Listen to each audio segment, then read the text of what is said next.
আসসালামু আলাইকুম। আজকে আমি তৈরি করছি চিকেন ফ্রাই রেসিপি। খুব সিম্পলভাবেই তৈরি করেছি। আমার বাসায় ময়দা ছিল না, এই জন্য আটা দিয়েই তৈরি করলাম। আটা দিয়েও সুন্দর হয় যদি পারফেক্টভাবে তৈরি করা যায়।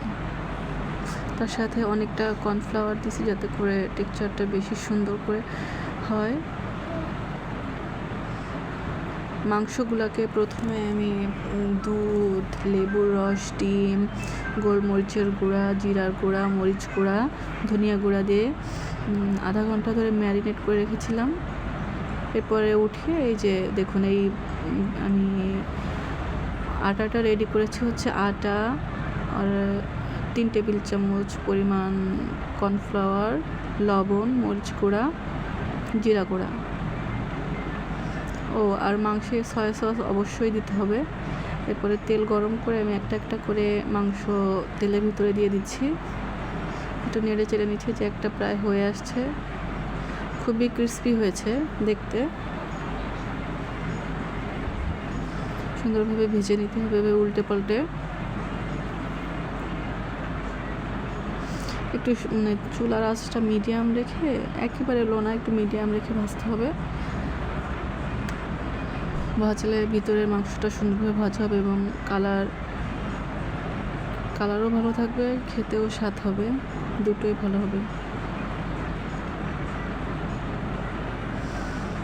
ভাজা এই যে শেষ হয়ে গেল একটা, দেখুন পুরোটা সুন্দরভাবে দেখানোর চেষ্টা করছি। এই যে উঠিয়ে নিলাম একটা। এভাবে করে আমি বাকিগুলো আস্তে আস্তে করে ভেজে নিচ্ছি।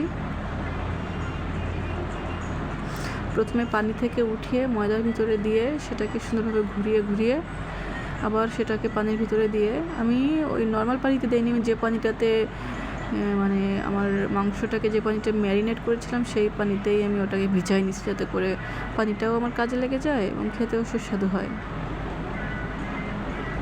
দেখুন কতটা ক্রিস্পি হয়েছে, দেখে বোঝা যাচ্ছে।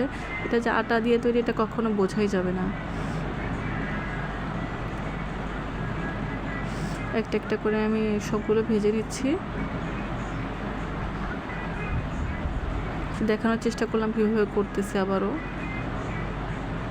প্রথমে একবার আমি ময়দাতে ঘুরিয়ে নিচ্ছি, আবারও আমি পানিতে চুবিয়ে ময়দাতে আবার ঘুরিয়ে নিচ্ছি, যে মানে ময়দাটা যাতে করে মাংসের গায়ে লেগে যায় সুন্দর করে।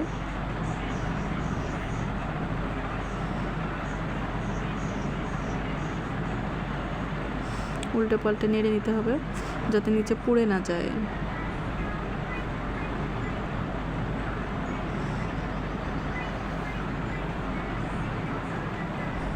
দেখুন আমার অলরেডি কাজ শেষ। এই যে দেখা যাচ্ছে, আপনাদের দেখানোর চেষ্টা করতেছি। দেখুন কতটা সুন্দর হয়েছে এবং কতটা